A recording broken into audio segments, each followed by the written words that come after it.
Yo, what's up sa inyo mga kautol, magandang buhay. So syempre ngayon magluluto tayo ng ating paboritong sopas. Ayan, kasi na-request ng ating mga suki yan syempre. So dadalhin natin yung mamaya sa club pag naluto na.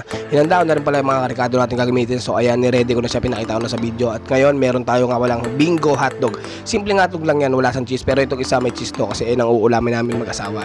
So syempre ni-ready ko na rin nga pala yung repolyo. At syempre hindi ko na rin makakalimutan, naglaga na rin pala ako ng manok. Ayan yung manok natin mga kautol. Ayan yung iridikado natin mamaya sa ating paboritong sopas. So ngayon ang gagawin natin mga kautol ay maghihiwa na tayo ng repolyo.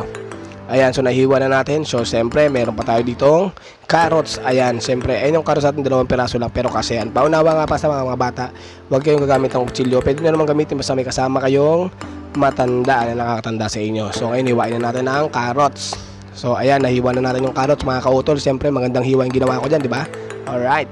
So ngayon meron nga pala ako dito ngayong bawang. Yan, 10 bawang gagamitin natin para sa sopas. Ayan. So nahiwa na natin ang bawang. Siyempre meron nga pala ako dito biniling 2 sibuyas. So ayan nga mga kautol, 2 sibuyas. Binalatan ko na rin yan at hiniwa ko na rin sa mga gandang pagkahiwa. So siyempre nahiwa ko na siya. Pumunta naman tayo sa ating hotdog. So ayan, hiwain natin sila maninipis katulad niyan mga kautol. So ayun na nga mga kautol, nahiwa na natin yung hotdog. At syempre naghimay na rin nga pala ako ng manok. So ayan, una natin gagawin, painin natin yung lutuan natin. So hininaan ko lang din yung kalan natin para hindi tayo masyado masunugan. So ayan, nilagay ko muna yung margarine. Syempre nilagyan ko na rin siya ng bawang mga kautol. Haluluin lang natin. At syempre sunod natin ilalagay dito ay ang carrots syempre. So ayan yung carrots natin ngayon mga kautol, ilalagay na natin. So ayan, nilagay ko na. At maghahalo-halo muna ulit tayo syempre mga kautol. Haluin na lang haluin. Nilagay ko na rin nga pala yung sibuyas ng mga kautol. At sunod natin ilalagay ito namang hotdog. So ayan, simple na magluto ng mga sopas mga kautol, no? Sakto yan sa taglamig mga kautol, ganyan lang gagawin nyo. So ilalagay natin ngayon mga kautol itong mga hinimay kong maliliit na manok. Siyempre ba itong sabaw na to, ayun yung sasabaw natin ngayon mga kautol. Dahil sabi nga nila mama at mga matatanda, mas masarap ang sinabawan ng manok. So ayan mga kautol, siyempre tinakpan ko muna. Ayan, pinakulo ko, medyo umuusok na mga kautol. Tignan nyo naman mga kautol ang itsura niya. Siyempre dinaragyan ko sa tubig mga kautol dahil marami tayong lulutuin sopas. Kasi marami nga tayong papakainin ngayon sa ating food feeding. Siyempre ayan, huwag nyo kakalimutan yung ginisa. Ginisa mix sa mga kautol Ginisa mix baka naman mga charot. So ayan na nga mga kautol, ilagay na natin ang ginisa mix. At siyempre ilagay na natin ang ating Happy Fiesta pasta. So ayan mga kautol, ilagay ko na yung una, ito na yung pangalawa siyempre. So tuloy-tuloy lang natin ang ating pagluto ng ating paboritong sopas. Sakto sa taglamig dyan mga kautol. So haluin natin mga kautol. Kitang-kita nyo naman ang ating sopas. Medyo nakikita na natin ang itsura mga kautol. So syempre lalagyan natin ng Alaska. So 2 gatas talaga yan lalagay natin para medyo masarap talaga ang ating masarap na sopas. So ayan, nilagay ko na ngayon. Ito na yung isa. So ito pa isa. So syempre ito na lalagyan natin yung pangalawa mga kautol. So ayan yung pangalawang gatas niya, Alaska. Ayan talaga pinaka-solid na gatas na nilagay ko. So ayun na nga mga kautol, nilagay na natin ang ating gatas. So haluin lang natin mga kautol. Nakikita na natin yung masarap na itsura. So ayan, pinakuluan ko na mga kautol. Kita nyo naman, napakasarap ko talagang magluto mga kautol. Kaya sarap-sarap yung mga suki ko sa akin. So lalagyan na natin yung repolyo mga kautol.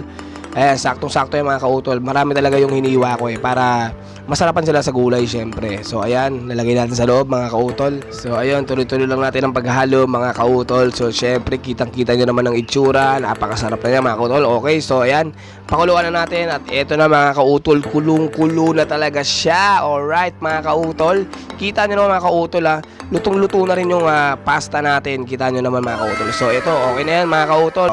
Pwede na natin patayin ang ating kalan. So syempre bago ang lahat, bibigyan ko muna ang aking mga kapitbahay para malaman nila kung gaano ba talaga kasarap ang luto kong sopas. Binigyan ko nga pala si Kuya Raymond, ang aming guard sa Kylie. So ayan, napangiti ko siya kahit papano. Sabi ko sa kanya masarap sa kanin yan. At binigyan ko rin ang asawa ng paring DJ ko, si parang Arjun. Ayan, so binigyan ko ang kanyang Esme. So ayun nga, nabigay ko na, halos kumatok ako dyan ng 5 oras, pero goods naman. So kaya punta na tayo sa club, nagpasalamat din siya sa akin mga kautol. So let's go. So ayun na nga guys, so nagawa ko na yung sopas syempre. So alam niyo na kung paano ngayon magluto ng sopas. So ngayon dadawin na natin yan. So dideliver na natin yan sa mga katrabaho guys. So samahan na ako. Let's go. Ako sa trabaho namin sa Kylie. So ito yung mga katrabaho ko. Ayan, si Boss Dave, Boss Moy at saka si Sky Martinez. Ayan. So dala ko na yung sopas. Syempre papasok natin sa loob para makita na natin yung mga solo dancer natin. Let's go. Yun, tutulungan tayo ni Boss Jason natin. Ayan, papasok na natin sa loob guys. Let's go. Kulang boss natin, oh. Medyo maingay dito guys, ha.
Amen.